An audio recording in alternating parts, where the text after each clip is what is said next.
ঘড়ির দিকে তাকিয়েছো একবার? বলেছিলাম 9টার মধ্যে ফিরতে। আরে রাস্তা তো জানোই, জ্যাম ছিল। আর বন্ধুদের সাথে একটু কথা বলতে বলতে দেরি হয়ে গেল। বন্ধুদের সাথে নাকি ওই মেয়েটার সাথে? আমি স্পষ্ট বলেছি কোনো মেয়ের সাথে অকারণে কথা বলবে না। আমার সব নিয়ম তোমাকে মেনে চলতে হবে। আমি বুঝতে পেরেছি নীলা, এটা সংসার, জেলখানা নয়। তুমি সারাক্ষণ আমাকে হুকুম করতে পারো না। আমার মনটা ভালো লাগছে না, তাই এমন বলেছি।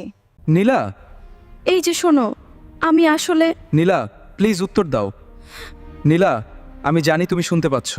নীলা, একটাবার কথা বলো। আমি জানি আমি খুব বড় অন্যায় করেছি। রাগ করে হাত তোলাটা আমার কাপুরুষতা ছিল।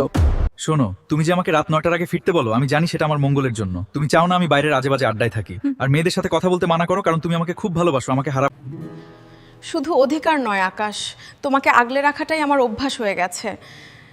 কিন্তু তুমি কি করলে? আমি ভুল করেছি। মানুষ যখন খুব কাছের কাউকে আঘাত করে, তখন সে আসলে নিজের আত্মাটাকেই কষ্ট দেয়। বিশ্বাস করো, কাল রাত থেকে আমি প্রতিটা সেকেন্ড মরে যাচ্ছি। আমাদের এই ছোট্ট জীবনে রাগ করার চেয়ে হাসি খুশি থাকাটা অনেক বেশি দামি। চলো না, সব ভুলে নতুন করে শুরু করি।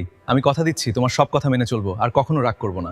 শোনো, আজ থেকে ঠিক 9টা মানে 9টা, আর মোবাইল চেক করব কিন্তু। অবশ্যই তোমার সব নির্দেশ শিরোধার্য, শুধু মুখ ভার করে থেকো না। হয়েছে, আর পটাতে হবে না, এখন খেয়ে নাও। আমি জানি তোমাকে ছাড়া আমার জীবন অসম্পূর্ণ।